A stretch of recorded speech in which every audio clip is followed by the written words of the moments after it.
I think I just went live on my phone. Oh, there's Stephen. He just got there. He's gonna jump on.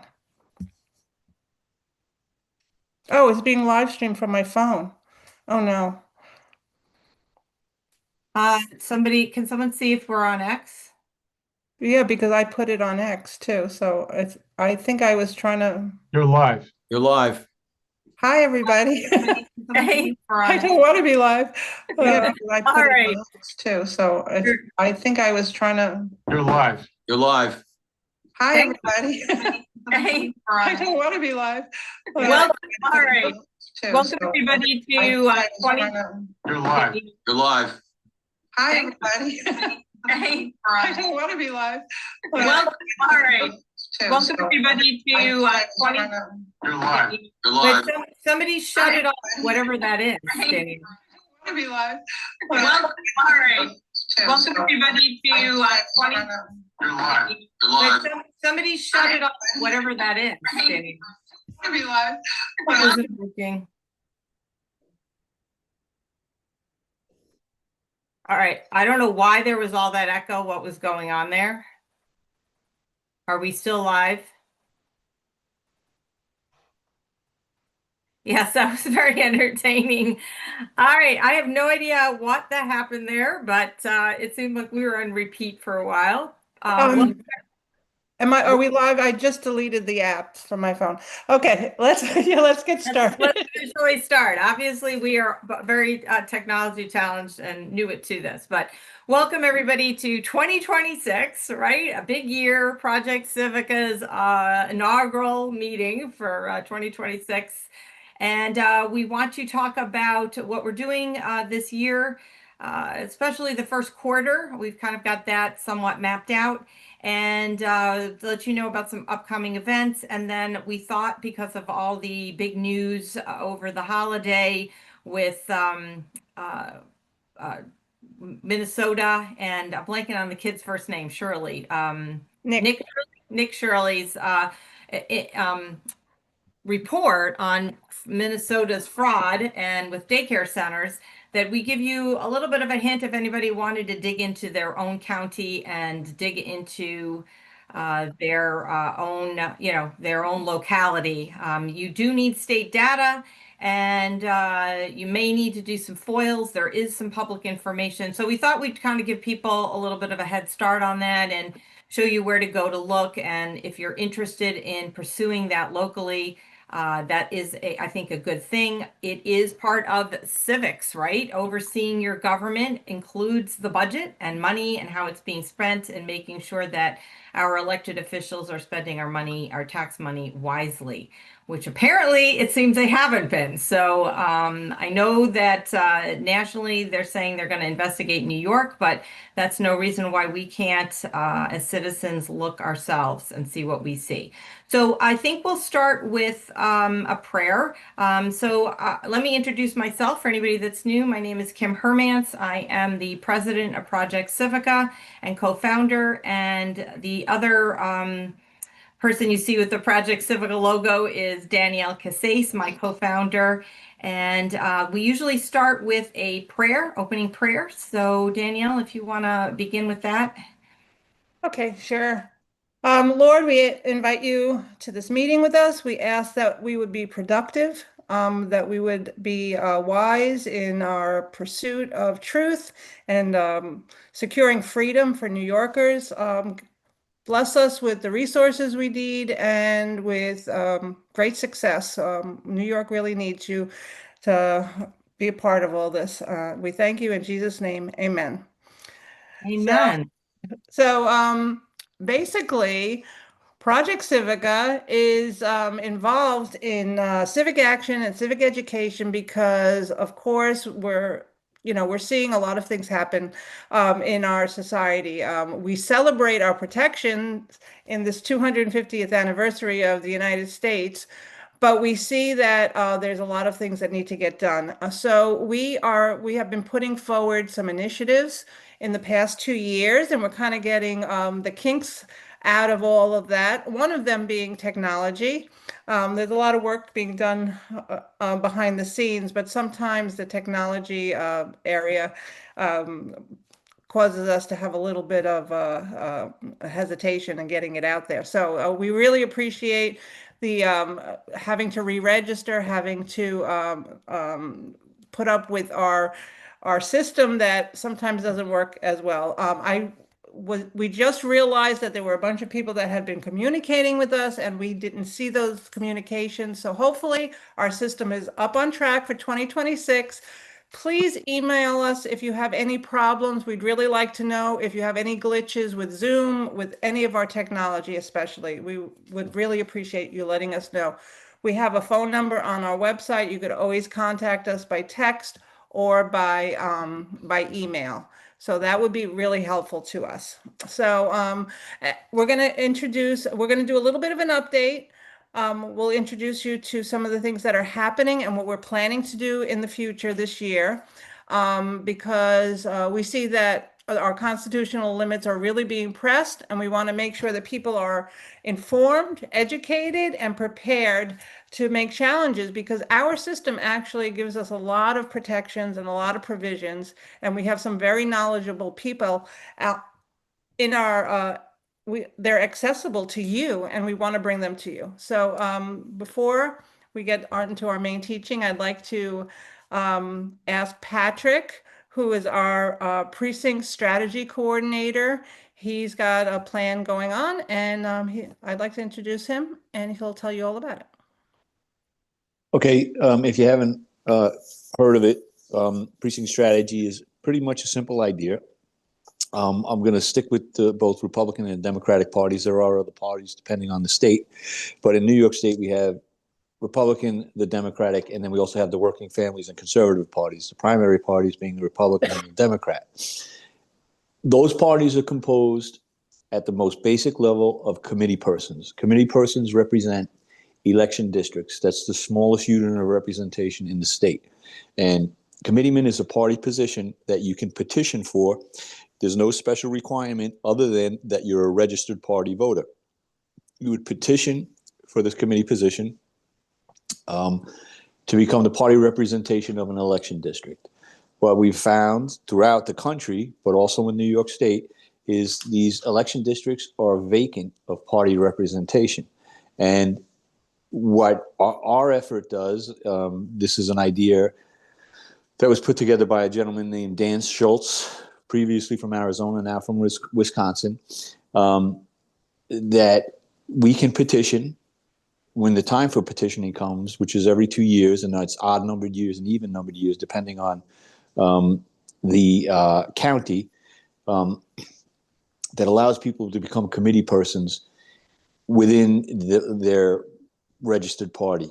Why is that important? Because we're looking for candidates that better meet the needs of the people, as opposed to the special interests of these parties. That's the reason these parties have left a lot of these election districts vacant, is because they're a lot easier to control when there's fewer party representatives from the election districts. There's less candidates to vet. They're not looking for candidates from a broad pool of people. They're looking for candidates from a much smaller group that'll meet their special interests at the expense of registered voters and citizens. So that's the precinct strategy in a nutshell. We're going to be having a kickoff because the time for petitioning in the counties that petition in even numbered years is going to be beginning in late February. So we're going to be having a kickoff in either the end of this month or early next month, just to give people a basic understanding throughout the state in the counties that are going to be petitioning about how this whole process works. It's a simple process. It's kind of learning on the fly a little bit, but we have enough of the details that'll get you started, and you'll have a better idea of how to proceed if you want to have effective change in the candidates that run for office. So I'll close with that. Great, thank you so much, You're welcome. Patrick. What I think we'll do is we'll hold some questions until later, but if you have any questions, you could put it into the chat. Do you have the link, Patrick, for your meeting that's coming up? What date is the meeting, the next meeting? The next meeting it's the third. We switched to Tuesdays, right? Oh, no, No, we switched to Mondays. I'm sorry. yes. It's the third Monday of every month. So this month it'll be coming up on the 19th at 7 p.m. And that link is on projectcivica.org. And we'll be posting it in our chats and online as well. Posted on X, any other social media platform that we're on. Okay, great. Thank you so You're much. welcome. Okay, next up, we have an update from Steve. He got here just in the nick of time. He's up. He's been doing a lot of work behind the scenes. Boy, has he got the handle on what's going on. We really appreciate Steve. He's Steve Gillen. He's the director and co-founder of Project Civica. He is our political affairs director. So go ahead, Steve. Hey, good evening, everybody. Yeah, so we got a lot going on. You know, we're trying to get people motivated. All right. And what we're doing is, so people that aren't aware, we have a special election on February 3rd. All right. Now, there's four races that are taking place. Three in the five boroughs. One is the 47th Senate District, which is the west side of Manhattan. And then you got 74th Assembly District, which is also in Manhattan. And then you have Mandavi's seat, 36 for the Assembly. We also have 61, Senate District 61, which is up in the Western New York. So we are making an effort, Project Civica, to get out the vote. And we're in the process of producing a commercial and then also an email campaign. You know, this is a big opportunity right here. Most people are not aware that we have a special election going on. They don't advertise it, and that's the way they like it. Keep it quiet. But we're trying to change that. We're trying to get to people and let them know that, you know, your voice can be heard. And in this situation where we don't have uh, a lot of publicity for the election, that's an opportunity then to get people out because the numbers could be a lot smaller as far as who comes and participates. And if we can influence that and get people to come out and vote, and you know, so people have a choice. The way it is most people, we don't have a choice in New York. It's not because of anything other than we don't have people that run. So we're doing that, and we're also trying to get candidates to run. All right, just so people they're not aware, we had 53 seats in 2024 that we only had one candidate run, either Republican or Democrat. And that's not how our system's supposed to work. Okay, we have to give people a choice. You know, regardless of your position, your political position, you still should have a say in and have an option on who you want to represent you. You know, that's our representative government. That's how the whole thing works. But if we don't participate, then we can't complain. All right. So again, that's what we do at Project Civica. You know, we want people to participate in the political process because it's they're representing us. And if people saw the vote that took place this afternoon down in Congress, it's terrible. I mean, you know, we lost a big battle right there today, and it was it 7 Republicans that voted for a War Powers Act for Venezuela. And I look and I see our 2 congressmen here in Suffolk County both voted with the Democrats. I mean, it's scary. But anyway, so you know, if anybody has any interest in running, you know, we can walk you through the process and let you know what is involved. You know, we have some information that we could, you know, send out to you. We also had a Zoom call with some candidates that want to run last night, and we'll be doing another one next Wednesday night. You know, you're more welcome to join. It's not a commitment to run or anything of that nature. What it is just some education for you to see what is involved in running And if you want to get involved, you know, you can get involved, and you should. I mean, everybody should. So that's where we're at with the political component of Project Civica. Thank Very you. good. Yeah, thank you, Steve. Yeah, Steve has developed, it's basically you want the candidates to have the resources they need or know what's entailed. It's civic education. That's what you're providing right now for all candidates that are willing to run. So that's a great thing. Thank you. Okay, so next up is me. I have a little bit of a spiel about civic education. Basically, sometimes it feels like things are really dark and not going in the right direction. So we have to, like I said before, we have to realize that the founding documents have so much insight and so much protection for us. So our focus on civic education is to give civic skills and knowledge that we, the people, need to oversee our government in the right way. And definitely it's not easy. It's a battle, but there are a lot of vulnerabilities, and there are also what we do at Project Civica is try to find resolutions to those problems, including election integrity, including not having a choice in the elections. You know, there's a lot of things. So we see the problem, we try to do that. So civic education is basically that. So in addition to our regular civic trainings, we're planning to focus a little bit on the 250th anniversary and a little bit in our foundings. And I think it's probably going to be woven through a lot of the teachings that are coming up. But realize that if we do a teaching, even tonight's teaching, we're going to end up having it on our website, so it'll be accessible. And we're going to try to access and give you as much information as we can to have it at your fingertips, including how to get out the vote. We're going to walk through, we'll have a process, and that'll be put on the website. And so that's all, you know, that's what I want to say. So we have a couple of a kickoff coming on January 30th, which is a Celebrate America kickoff. The details are going to come out soon. We're going to probably work on it this weekend. And Kim has an event coming up in Western New York that she'll tell you about. And I'll let you talk about the lobby day, Kim. So you can explain a little bit about what the event is on the Saturday, I thought it was the 31st, but maybe it's the 30th. January has the 31st. Yeah, I think it's the 31st. So on Saturday, the 31st, we're going to kick off Celebrate America. It's called Freedom in Motion. It's going to be a Zoom fitness exercise event. And basically, it's supposed to be exciting. It's basically a training session. Two experienced trainers will come on, and they're going to do a fitness workout. It's going to be very fun. It's going to be dancing. It's going to be a lot of music. It's going to be celebratory.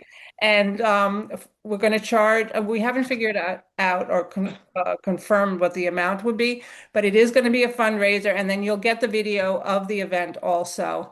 So we really hope you participate and help anybody that you know that is concerned about their health, keeping fit. You know, January is the time to think about how, you know, turning a new leaf and getting into the swing of things again. So please share that out when you get the email about it, and you'll hear more about that right after this weekend. Yeah, so the idea behind this is the Department of Health federally just came out with an upside down pyramid. Oh, love I know it. that's what it is. They flipped the pyramid upside down and went, you know, in terms of eating real food. January typically is a month of New Year's resolutions. So Freedom in Motion seemed like a good thing. And we had a volunteer come to us with the idea. So basically what we try to do is if it's an idea we think we can support, we do try to help you give it legs. And that's basically what we did for this one. We had a volunteer come and say, hey, let's try this. So look for that. Personally, I would love to see like people from all 50 states pop on. I mean, that would be kind of fun, right? 50 states all celebrating freedom together. and see if we can collect some people maybe who get those links from around the world. If it's up on X and things like that, you know, you never know who will jump on. So pay attention for that coming up. So some of the other things that are coming up on February 4th, we will be doing a lobby day in Albany. So I was calling hotels today to try to get a group rate if anybody needed to stay overnight. So I'll have a little bit more details about that. But basically, what it involves is meeting in Albany fairly early in the morning. Like I forget what time is a good start. Probably about 9-ish, if I remember correctly from the last time we did it. We'll ask people who are going to come to make appointments with their legislators, both in the Assembly and Senate, and make those appointments, and then go meet with your legislators. And the issues we thought we'd address are election integrity issues. But if there's something else that's near and dear to your heart that you feel very passionate about, absolutely you can talk about that. The idea is to try to facilitate that. It's a lot more fun when you're doing it with other people. If we get enough people, we can pair people up so that, maybe they come with you to your legislator, and they'll come with, you'll flip back, and that way there's two of you, so it's not so daunting when you talk to somebody. I do create Position papers. position papers for the bills, and we will lead some training so you understand what the information is about. But basically, it will follow what I think most of us here support, which is hand-marked paper ballots, voter ID, only citizens vote. So we're going to advocate for those bills. There are a couple of bills over in Albany. It's over from Buffalo, not up. In Albany about like hand-marked paper ballots that are Democrat bills that we can support. So we'll get those bills, we'll get information about them to you, and then you will have a one-pager that you can bring with you to talk to legislators about. So that is February 4th. Mark your calendars. It's a good, way to kind of meet people in Project Civica in person. Since we're spread throughout the state, there isn't that many opportunities for everybody to kind of get together and meet, that I can meet from Western New York, the people in Long Island, and the people from the city. So I'm hoping a lot of people will join in. And right now, the plan is when we're done doing the lobbying, we'll meet back at the hotel for kind of a midday, well, I guess it would be later than midday, like mid-afternoon lunch, and then you could be on your way. So it would be, depending on how far away from Albany you are, you could possibly drive up in the morning, or you could stay overnight the night before, and then, Danielle and I were down in Albany in the springtime, kind of testing out how this would work. And so we feel like we kind of know the lay of the land a little bit, have done it a couple times now. So we can help, if you're interested in working on it and helping do any of the planning. And a lot of it is just event planning, right? Just logistics. Please let me know, because I could always use somebody to help with that. So that's that, February 4th. And then April. Kim, Yeah. I put the link for that in the chat. So if you fill out the form, it just means that you're interested. There's no obligation if you fill out the form. We'll just be able to know that we need to send you the information. So. Okay. So, and then the other thing that's a little bit farther away is April 23rd, Thursday, April 23rd. In Western New York, where I am, we are going to have a fundraiser. But as we always do in Project Civica, we try to combine things. And so it's also educational. We have 3 broadcasters. They're local radio personalities.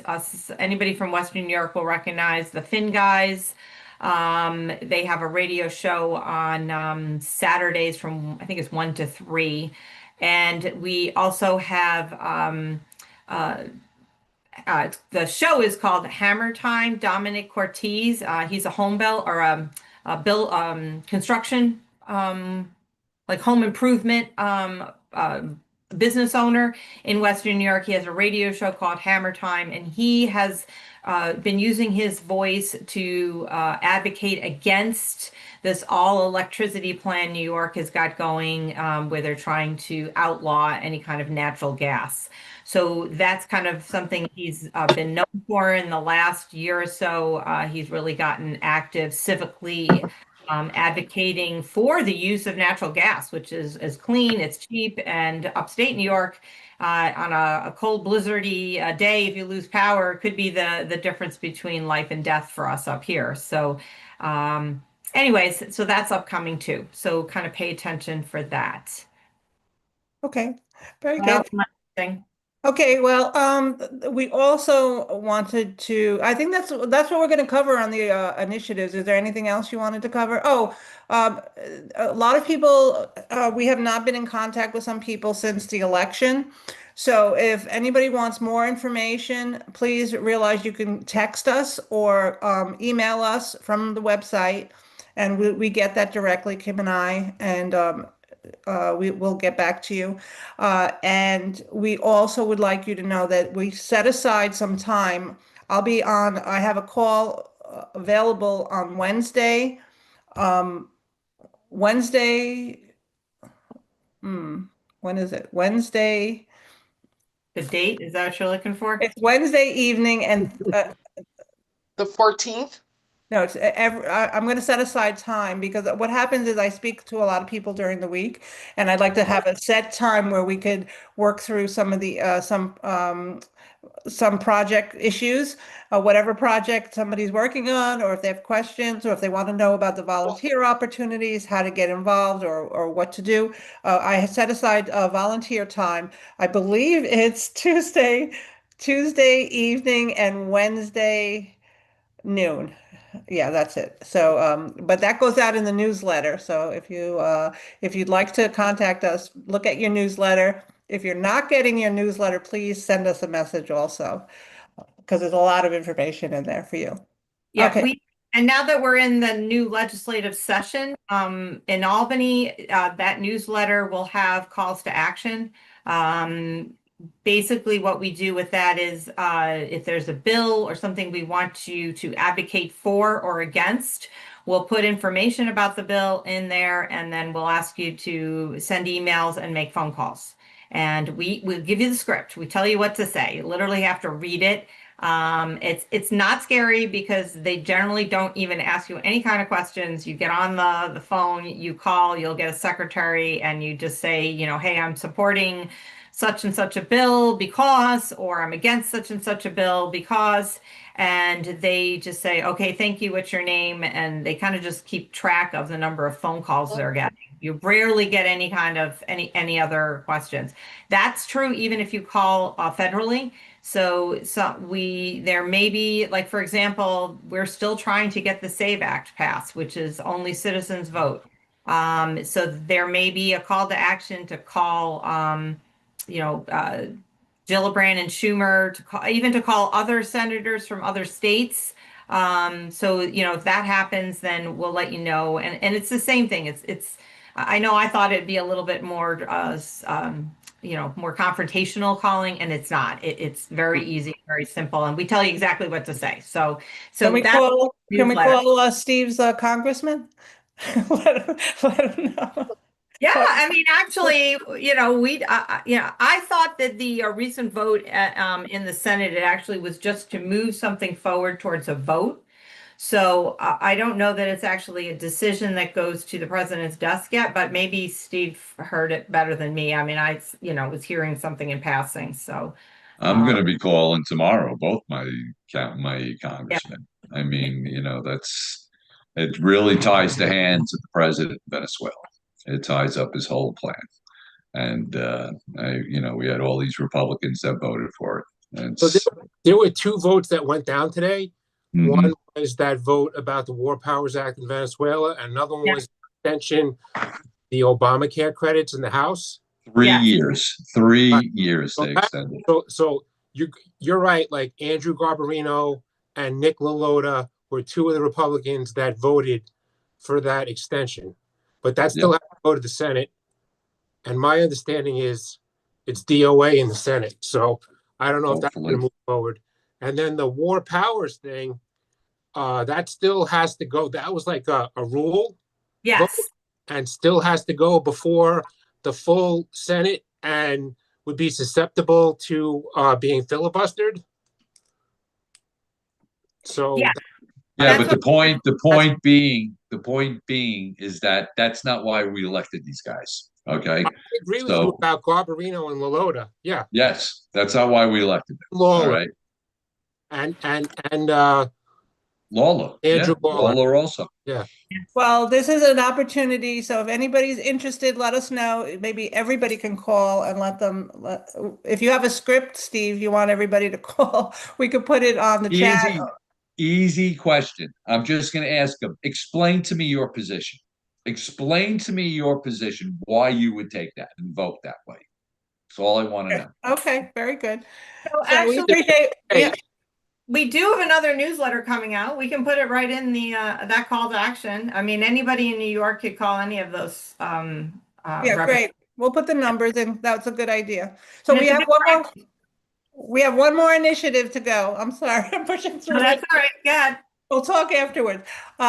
So we have one more initiative to talk about, which Kim will give us an update on our research, the research team, and what's been going on and what they're working on, and what the plan is also.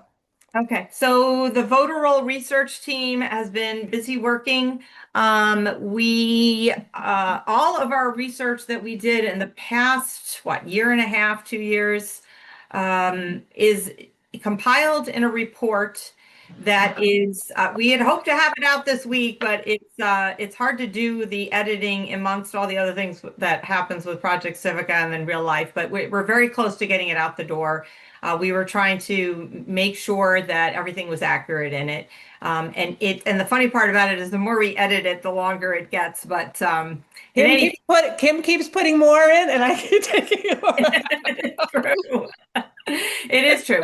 Anyways, that report will be out. And then in the meantime, we have also been doing research work on voters who are purged but still voted. So if you are in the voter rolls and you are the state voter rolls and you're listed as purged, that means you for whatever reason, you died, you moved, you're a felon.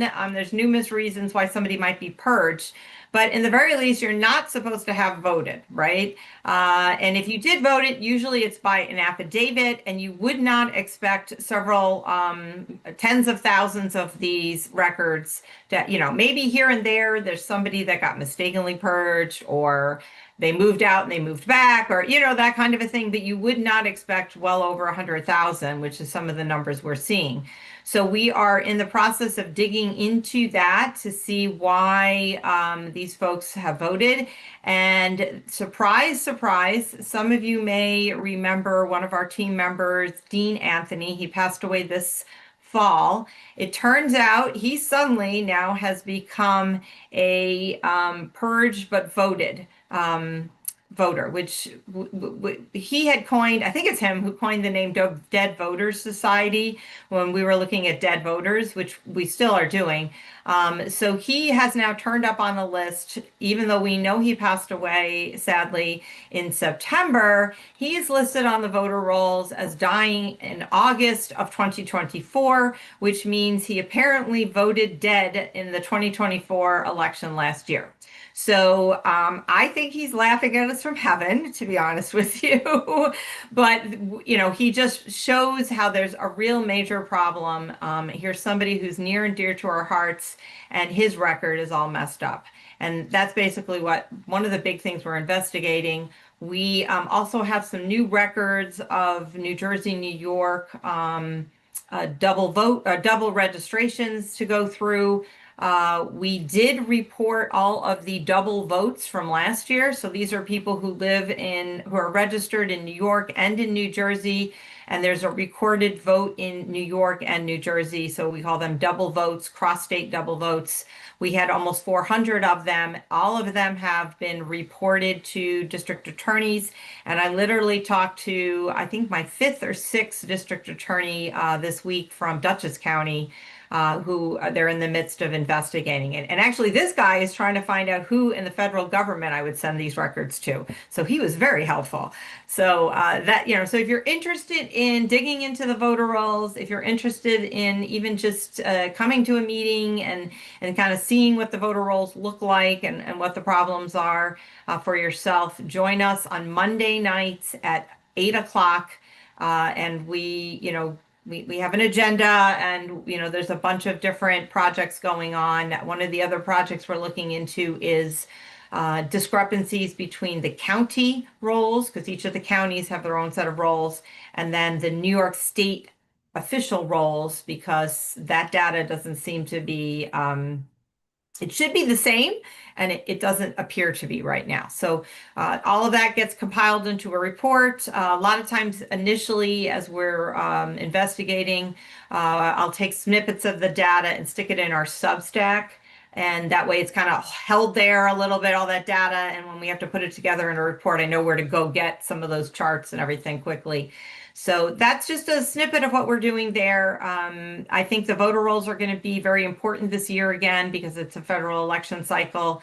And already, you can just see on X more and more information about issues with voter rolls. So I think it'll become important again. I think it's also important because the Department of Justice has sued New York State because New York State is refusing to give the Department of Justice the unredacted voter rolls.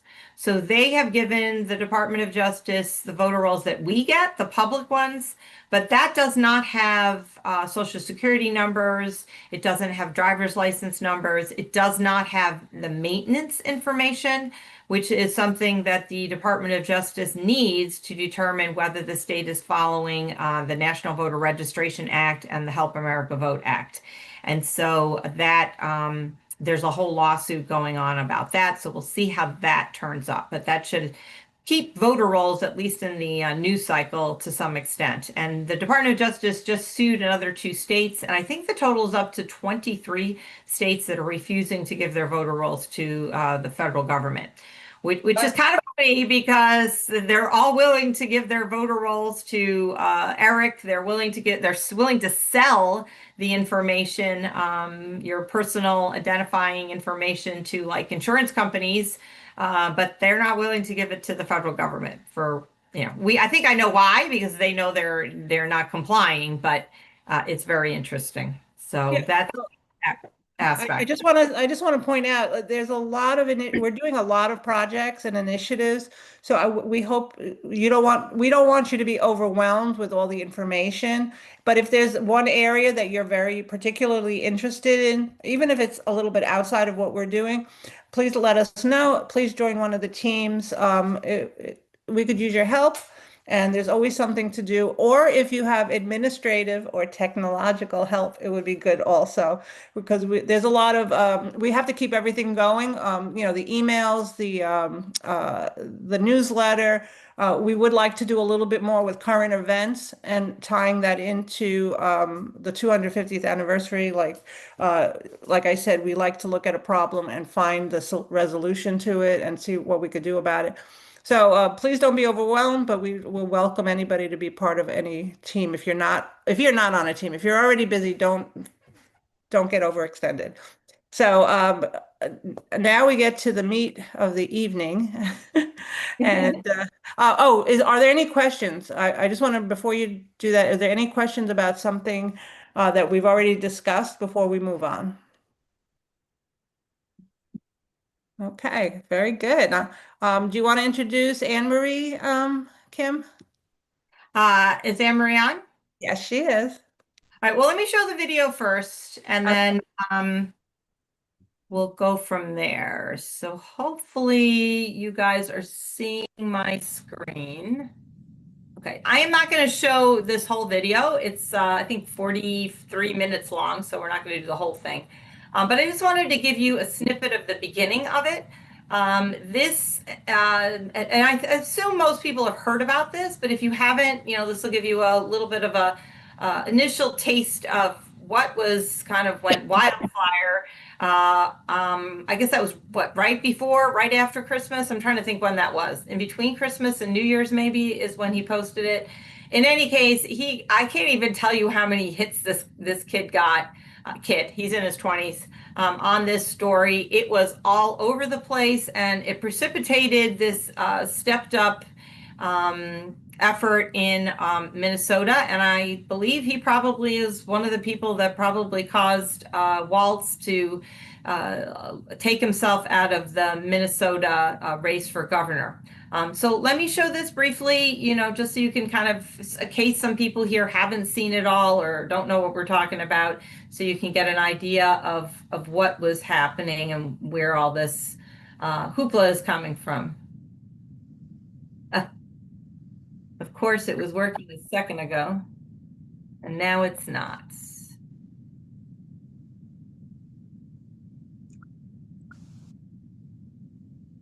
Probably too many people accessing it. Right now? No, I had it playing. I muted myself to make sure I would put it up and running, and now it's not working. All right, let me try going backwards here.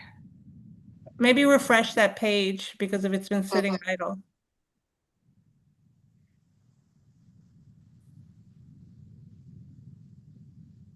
I don't even know how to get out of it now. Here, let me stop sharing for a second. Steven said that he got in excess of a little bit less than 100 million views on that. 100 million.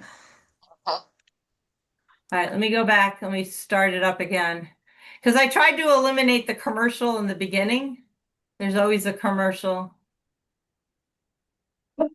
Oh. So is this up to date? No, Hold on one second. my last job, we used this tool called Scrum. Hello, we like that. Okay, I think I got it playing now. Let me try again. You're not screen sharing. I know. Hold on.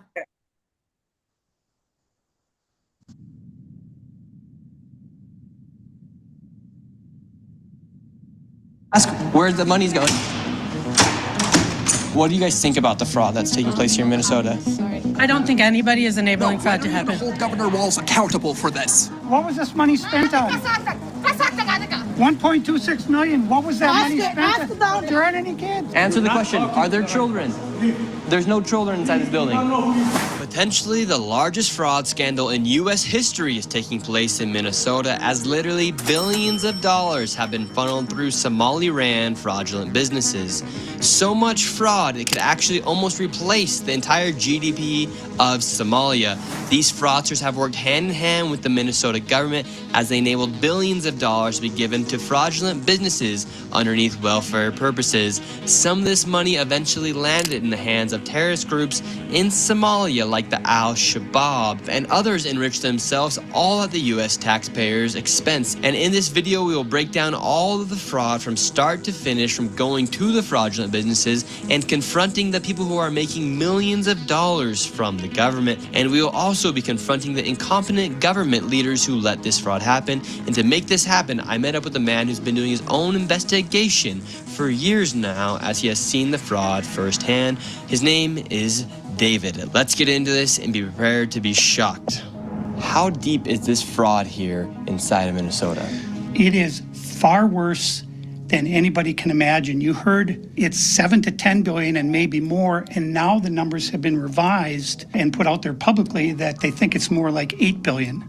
How I got involved is that where my office is here in Minneapolis, I'm sort of in the heart of all of this fraud, and I would see these childcare centers. I said, well, there aren't any kids there. It's the middle of the day, and all I see are a couple of guys standing out front smoking. And then I'd go by another daycare and I'd see the same thing. I said, well, where do these kids play? And so I started to go online and look, and I said, this place is licensed for 80 children. They had 0 children. Every time I went by there, they never had a single child there. Then I started to see all these transportation companies going around, and it was always a Somali driver. And I said, well, that's great. They're out there transportation, contributing, but they never had a passenger, never, ever once. And I said, well, what is all this transportation? What are they doing? So then I found out that in Minnesota, they have something called non-emergency medical transportation. So this is going to the dentist's office, therapy, whatever it might be. And I said, well, how many of these companies are there? And the research came back that there are 1,020 of them, and more than 800 of them are Somali-owned.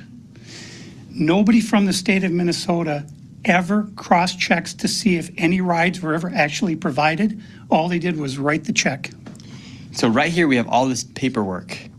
And how are you getting all this information about the fraud? A lot of it is through my own research, and then I have some contacts at the Capitol going back many, many years. And so the data that I'm getting is 100% accurate, coming directly from research done by people at the state Capitol.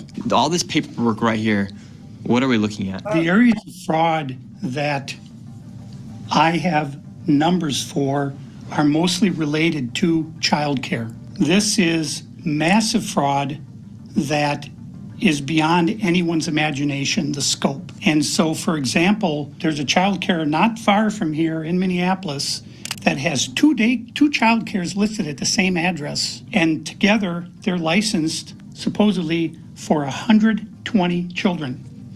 I have never seen a single child there ever, and I've been by that place at least 100 times. These Somalians, these groups are setting up these daycares, these childcare centers, getting money from the government, but there's no kids. No kids. Never at any of them. They're all fraught with violations, and even though they have these violations, they're still in operation and they're still getting money. And it's millions of dollars for every one of them every year. And who's getting the money? And where are they getting the money from? So we have a thing called CCAP. It's a blend of federal and state money. The bottom line is it's taxpayer money, so it's state money and it's federal money. And the problem is the people at the state of Minnesota are the ones writing the checks. This is kind of the maddening thing is you have day. All right, I wanted to get to the point of the CCAP. So that program is in every state, and New York has it too. So let me pull up the web page for that. And I'm going to again. Do you want to introduce Anne Marie? Hold on one second. Okay. That's okay. Go ahead. Yeah, I did. So this is the program in New York. This is the web page for it. It's in the Division of Child Care Services. You can go to that website yourself, and there's a bunch of information. Some of it is, you need to be able to log into and get to, like there's an application portal. Some of this you're not going to be able to get to. But one of the things I found, Ed, is that you can literally look for child care programs in your area. And there's a way to get to it so that you can see the map in your area and you can download these child care agencies and go look yourself. So I just wanted to connect what was happening in Minnesota to basically the same program that's happening in New York State. And I asked Anne Marie if she was going to be here tonight because a lot of the information that the gentleman got on that video that I showed you, he said he got it from people he knows, but under Freedom of Information law in New York State, a lot of that information, anything that isn't publicly available on a website, you can do a Freedom of Information law request for. And so let me introduce Anne Marie. She is a volunteer with Project Civica. She's active helping numerous groups and public officials, helping everybody understand Freedom of Information law, open meetings law, and understanding how your budget, how the government is spending your money and tracking that. So Anne Marie, if you want to pop on here and maybe kind of add your 2 cents here. The reason this came up is in Erie County. Some of you guys may know Chrissy Casilio. She ran for county executive. She did not win, but she is all over Twitter and social media, and she has decided to look into this. And so she is doing some Freedom of Information law requests to kind of get data. And I asked Anne Marie to jump in and help her with some of those FOIL requests. And it seemed like a good topic. Maybe some of you want to work on it yourself. Maybe you've been talking to friends, a couple of friends, and you're all, saying, gee, I wonder how much of this is happening in New York. a couple people together around a kitchen table, you might be amazed at how much you could figure out. So, Anne Marie, why don't you hop on there and what would be your first step you think in this whole process if you wanted to take a look at what was happening in your county? So what I did when I started reviewing the foils that were put together, I wanted to know how much information was out there publicly. So what was already out there so I don't have to foil for it. Okay, first. So I went through a lot of different websites to get information. The site you just pulled up is a great resource. So you can go up and pull up by your county. If you know the name of the daycare, you can pull up by the name of the provider. Okay. So what I did is I actually just went in and pulled up Erie County. I just wanted to see how many daycare, and mind you, there's different types of things. Like there's daycare, but there's childcare, there's private ones and so forth. So you really got to know what you're looking for, but there's a lot of different information out there to help explain it. Okay. So I went and I pulled it, and there's a lot of them. Now, how did I know that it gives you corrective actions they've had. So it might tell you when they went in and inspected and what they found, if they had violations. There's even a site for enforcement if they've actually shut them down, and the date they shut them down. I'm not sure if it tells you what the enforcement, why they shut them down, but on the corrective actions, it's very helpful. And why did I know this stuff? Because my town has a park, and in that park they gave custody of our park to an organization. Well, that organization wasn't making money, so they allowed a daycare into the park. And now the town is allowing the daycare to stay, the organization's out, but I wanted to know more about this daycare place. So I found this site, and I was able to pull data to show all their violations, including things such as they weren't keeping baby's milk cold. Um, or they had safety violations that were harmful not only to the children, but to the adults that work there and things like that. So needless to say, this is how I know a lot of this stuff already. Um, so that's the first thing I would do is go to that site, look at the site, put your information in, start looking at what's in your area before you start foiling. Okay. Then you So got to just so know. everybody knows, sorry to interrupt. I put the website into the chat just now. Yeah, and if you would like more information of what I found, I'll put a list together for which I think Kim already has because I've been doing a lot of that already.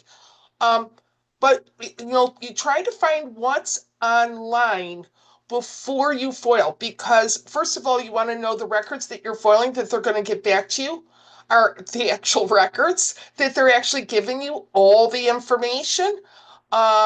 You can go to things like Open Book New York and you can look up to figure out what fund all this money is held in.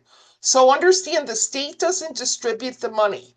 The federal government gives it to the state, it passes through the state and goes to the county. The county Department of Social Services is the ones that making those determinations, and then the county's just paying the bill. So is there a lot of oversight?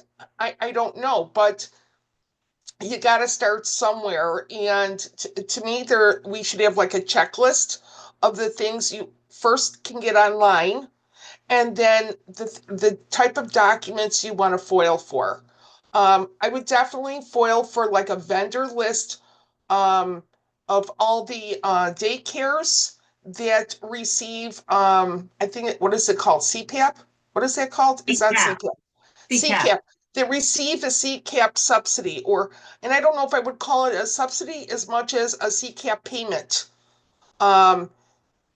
You first ask for all the vendors. Then I guess my next thing I would ask for is your abstract vouchers, payment vouchers, warrants. They're all the same thing, and it just gives you a list of all the payments that were made. But I don't know if they can give you ones just specific to the daycare. That's why I wanted to know what fund is this money in? And once I find the fund that the money is in, then I can find the budget account code that they pay out of. Then I go to them and say, okay, I want, all the vendors that were paid out of this account code. If they won't give it to me, then give me all the invoices. And I'll give my information one way or another, but you just gotta do a little research first to see how your county does it. Open book, if you go onto a local government data search, you can pull up information about your towns, your counties, and so forth, okay? So that is very, very helpful as far as knowing where the money is located. And even if you get, like, say, a warrant report, you're going to have to know how to read it. It's not as simple as just knowing a name and amount of money. The budget code is very significant. I actually do training on this, how to read a budget code, how to track the money. Because, for instance, a code like A1320.4, nobody would know what that is other than it's an expense code. But the A stands for the fund it's in, and a fund is a general fund. The 1320 is an independent auditor. And the .4, the 4 means contractual. So you would know how to read it. You would know if it was a contract. You would know if it was personnel they were paying for. And you'll know what fund it's coming out of. Because when I went into Open Book on Erie County, I also found that they charge other services of this, I believe, of the state aid they're getting from the CCAP, and they don't charge it, but they also show it as revenue in their general fund. And I would like to know why. Because the CCAP money has to be in what's called a custodial fund. And why does it have to be there? Because the money is restricted. You can't, when the county gets that money, they can only use it for the purpose that they received it for. And because it's restricted, it goes into a custodial fund. And don't bother going to look at your county budget to see how much they apply to each expense line for the custodial fund, because they don't report it in their budget. But they do report it to New York State. So you just got to know how to get around things and how things work. But if anyone is interested in looking at this or whatever and needs more information, you can reach me through Kim or even Danielle. So I put up one of the foils that you did. We are trying to figure out a date to do a Freedom of Information Law training. I always like to do these once a year. I think it's an important thing for people to know how to do and what the process is, so that, that the timelines and stuff like that. And we have gotten to the point now where we were denied some foils in Monroe County, and we, with the help of Roy Reynolds, we helped him, I guess, because he was the name on the lawsuit. But we did a pro se lawsuit and just won. He won his fees and got the material and got the information. So they can try denying it now, but we're to the point now where we literally know how to do a pro se lawsuit to try to get the information out of the government. So that's a pretty exciting development this past year. A little daunting at first, but now that we've done it in that case, in another case, a little different scenario against the Board of Elections in Suffolk County, we helped somebody do a pro se case down there. And yeah, not that I'm an expert at it, but I feel like pretty confident we could handle things like trying to make sure we get the information that we're allowed to get from the federal government or from the state government or from a county. So this is just an example of a FOIL letter that this was Anne-Marie's kind of what would you say? You a kind template. It's a template, yeah, and then it's a template, but you edited what Chrissy did, right? Yeah. Yep. And everything in blue is just like if I complete it for you, then everything in blue is what you need to fill in and then email it in. Or if you have to do an online submission, you just copy it and paste it in the description box. It's very, very simple.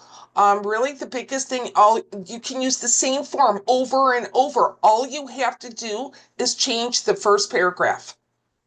You don't have to change anything else. Everything stays the same.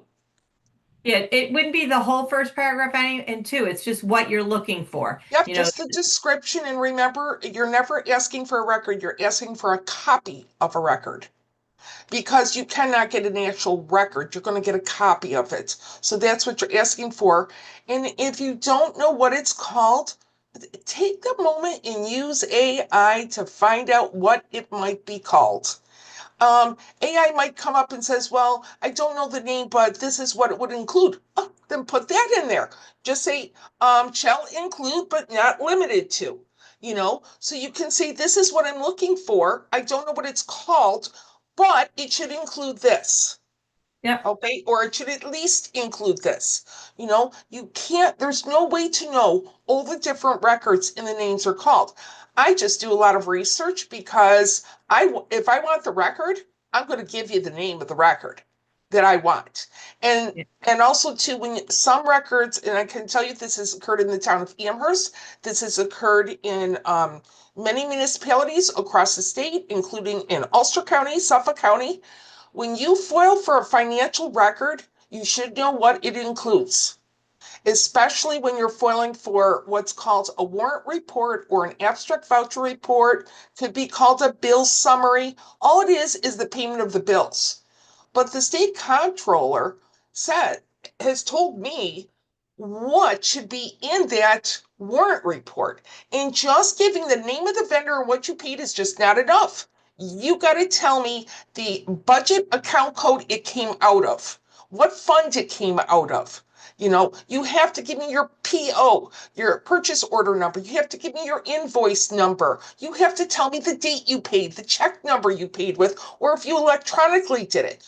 There's information in there and we're entitled to it. And why, like the invoice and PO would be very helpful. Say you didn't really know the name of the company you're looking for and it shows up in that report. Well, guess what?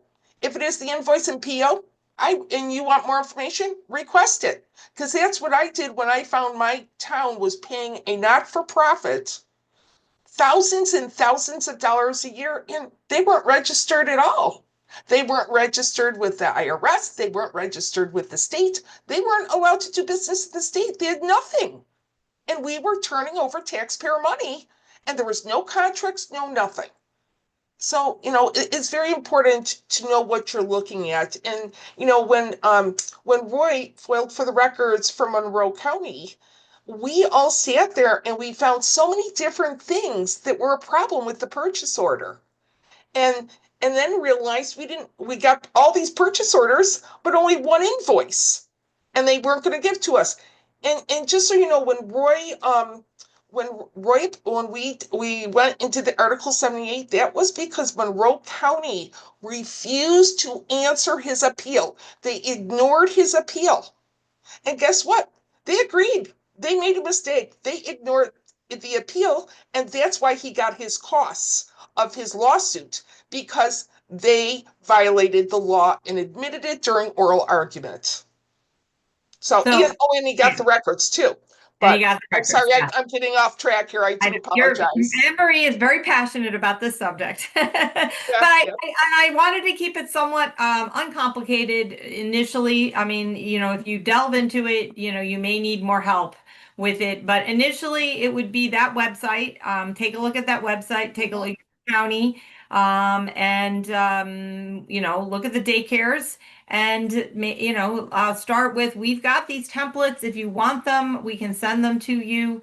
And, you can start there and, maybe do a drive-by some of these daycare centers and see, are they empty, boarded up buildings, or do they look like there's kids there? Is there playgrounds? One of the things I noticed in looking at the Minnesota pictures is none of them have any playgrounds. And you either have to have the playground where kids can play outside attached to the building, or it's got to be, depending on the size of the daycare, but at the most 2,000 feet away from your daycare place that kids could walk to, that you could walk the kids to play in, like the park Anne-Marie was talking about. So, you could take a look at that, and maybe those places you want to dig into deeper, some of the ones that maybe look a little sketchy to you, or you do some foils and see what pops up. So I just wanted to give people a place to start with, and that website is great. You could, I know and I can't remember if now it was Ohio, I think it's California actually. The woman did not go to any of the actual daycare centers. All she did was pull up the reports that Anne Marie was talking about, and she was looking at those reports, and it would say that, there's no kids there, no kids were present, no food, no this, and that's how she found some of these daycare centers that were basically, scams. They were non-existent. They had a name, but they weren't getting, there were no kids there and anything. And they were inspecting these places and noticing all these things that were wrong, but it never seemed to alarm them that this might be a scam operation, because there's, even if there were kids there. I mean, which is kind of crazy to me, but and so she didn't even have to go drive by. She just looked at those reports, and those are all on that website that I pointed out initially. So just nose around there a little bit, and if you want, and see what you turn up for your county. And maybe there's a couple of people that you friends. Yeah, I see. Yes, somebody had their hand up, I think. Go ahead. Yeah, so that's fine. I think that's a good idea because there's always like a little daycare center someplace. It could be just a little bit run down too, but it is a good idea to look to see if there's a playground or something. But what about that the ambassador or the UN representative to Somalia, he had a big investment in daycares. He was receiving a lot of money. Is there any way we could take our like elected officials and find out if they're receiving money? Like, yes. So, Anne-Marie's saying no, you're saying yeah. Oh, yeah, no. I'm wondering how you're going to foil private records for investments, because I worked on this with someone, and it's not easy as you think it is. No, I think maybe I misunderstood what Danielle was meaning. She was saying elected officials, and one of the things they are finding in Minnesota and elsewhere is they are looking at the donations that elected officials are getting. That is all public records. You can get that from the state, and you can get it from the federal government. And they are finding daycare centers having given money, say from Minnesota to Washington State, to some candidates up to the maximum level. So there was obviously donations being made from the funds they were getting from the federal government in at least Minnesota, going to various places across the United States to fund candidates' campaigns. Okay, so the elected official was in New York. Say we look up one of our elected officials and we see some assisted living place in Kentucky is making donations to his campaign. That's what you're saying. Okay. Yeah. So but that wasn't, Danielle, am I mistaken? That's not what you were saying. It was where the Somali ambassador was actually investing in the daycares. And I don't believe that's something that we can foil for. No, I hit a wall when I was looking into something, and even the elected official, you don't know. Well, I think the Somali guy, he said that he was getting all these millions of dollars at his home, as if his home was the daycare. Yeah. I think he was a UN ambassador. Anyway, so he was saying the home was the daycare. So, I don't know who discovered that, but I'm wondering if they are getting income, but you can't find out private income, and it could even go to the spouse, and then you definitely can't find private income. Right. We should be able to find out where funds that are public funds are going to. I guess that's if it's public the definition of money laundering, right? That's the definition. If it's public money, if it's taxpayer money, we can find that. Okay, what we can't find is the private investments. Like Kim said, we can find any, if they made election donations or donations to candidates, we can find that stuff, because that stuff is required to be made public. Most of it you can even find online. You don't even have to foil for. But as you know, when you run for election, you have to report all the money you get. You know, A you good have to place, report. if I can, a good place Sure. to find that, an easy place to find that as far as the candidates go. If you go to Ballotpedia and Yep. you look up the specifics and you scroll down on the page and they'll show you where the campaign funds came from. But that's when they're running for office. Once they're in office, No, you still can find it. you You could still still have find to, you still have to register anytime you run for office. You got to register financials every year. And it goes through the campaign finance laws and, you know, it's listed. So it's a simple way to go through it and see daycare centers or something of that nature. As far as donors, you know, that's a place to start anyway. But how do those congressmen, you know, they're getting millions of dollars from China. How does that happen then?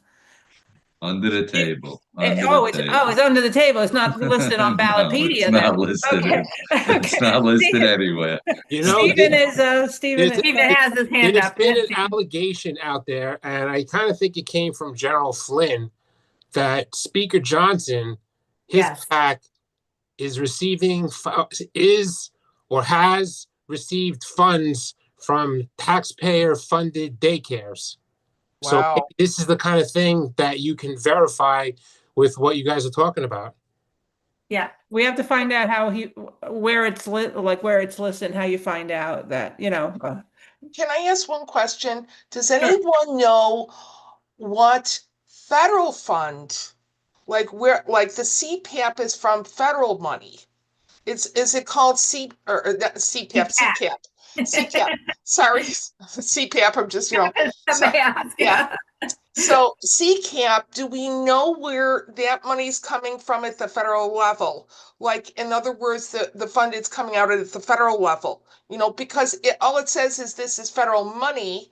It's called CCAP, you know, and it funnels through the state to the local counties. I'd also like to know how they determine how much each get, only because, just so you know, when they run out of funds, which they have quite frequently done in Erie County, when they run out of money, they have an ongoing list of families or daycares waiting for money because they have to wait till I don't know, the next budget year to get money, or how did they get more money if they run out? And just so you know, I think there was like 3 or 4 counties that were over 80 million. That's so ridiculous. I'm sorry. They go right for the daycare and like the police department, but there's a whole bunch, like there's about probably so much dead wood that nobody would notice if those officers. Well, and if you know if you're around the Erie County area, you will know that Erie County was audited and they were finding so many problems where, you know, like, you know, they charged someone X amount of dollars for something and it turned out they like charged them 5 times over the amount they were allowed to charge, but then they didn't have records to reconcile and so forth. So the Erie County Clerk's office could be a problem, especially if the payments came out of their office after DSS approved it. So I'm just saying there could be a lot of different things, and just so you know, a state audit, it doesn't bring criminal charges. The state attorney general has to do that, or a district attorney has to bring them, or we have to sue to get our money back. So, but again, I think this is great, but I think that once you finish looking at daycares, you're going to want to look at a lot of other places too that get money that is funneled through from federal to state to see how, you know, where all the fraud is. Yeah, I mean, there's grants. That's one of the things at the county level and the state level, the grants to various programs, nonprofits, you can, you know, so there's a lot to dig into. I don't want to, you know, get into the nitty gritty. If people are interested in looking into it, I have those templates. You can email me and I'll send them to you. But the site I would start with is that one site that it's in the chat, the link there, and take a look at your county, take a look at your locality, and see if anything pops up. You know, maybe you see 10 daycares located in one building. That might be or take a Sunday drive. Right. If exactly. It's nice out. Yes. Exactly. Or I'm sorry, not Sunday. Take a Monday drive because they probably wouldn't be open on Sunday. Yeah. So anyways, that's basically all we've got. We want to be respectful of your time and we led with some of the different events coming up, so we hope you'll pay attention in the upcoming newsletters as more details come out and join in. And yes, I agree, Benny. The only way to prevent government fraud is not give them the money in the first place. Yes. They're not good with it, and they don't fix any problems. So why are we doing it? Yes, exactly. If you're not getting the newsletter, there was somebody in the chat. Please check your spam. Please check all those places first. There might be a problem with your account. You can email info@projectcivica.org or go on the website and contact us through the website, the phone number or the email through the website, and we'll get back to you. It's really, there's a lot of information in there. It's very useful for every New Yorker. There's a lot of great stuff. We try to give it to you so that you can be educated and prepared and know how to deal with the issues that come up all the time. Yeah, I'm gonna re-put the link in the chat at the end here.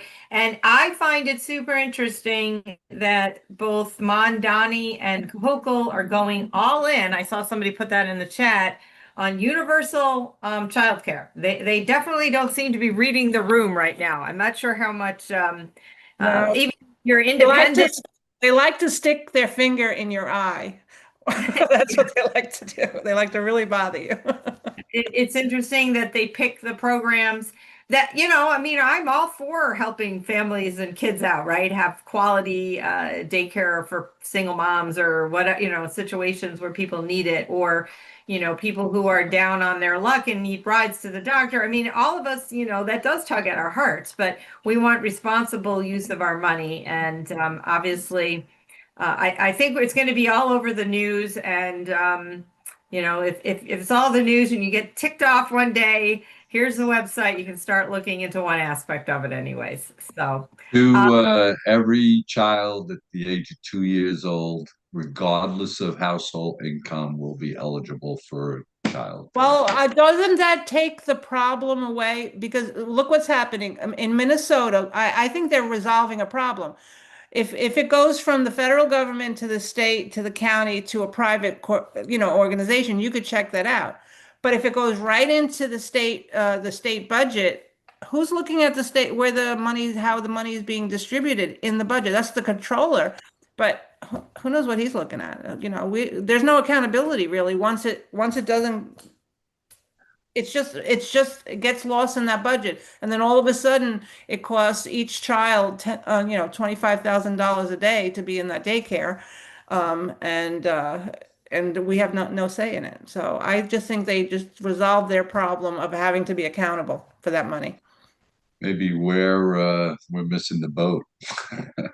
Yeah, that's what I was saying to my husband. I was like, oh man, I could have become a multi-millionaire and just had a daycare center in my house. I got a big house. That's the problem. We're too honest. We're too honest. So, okay, that's all I have. Are there any questions, any thoughts, anything anybody wants to bring up? We're happy to have a discussion here about any topic that people, want to talk about. If there's anything that's burning in your heart right now. Do you want to stop the YouTube, or you just keep it on now, the live stream? I don't know how I didn't know I even had it on still, did I? Yeah. Stop if you want. Okay. Yep. Bye, world. I just want to know if projectcivica.org. I just wanted to know if Danielle has to take that elevator back down to her apartment. That's behind you. I just want to know why it's still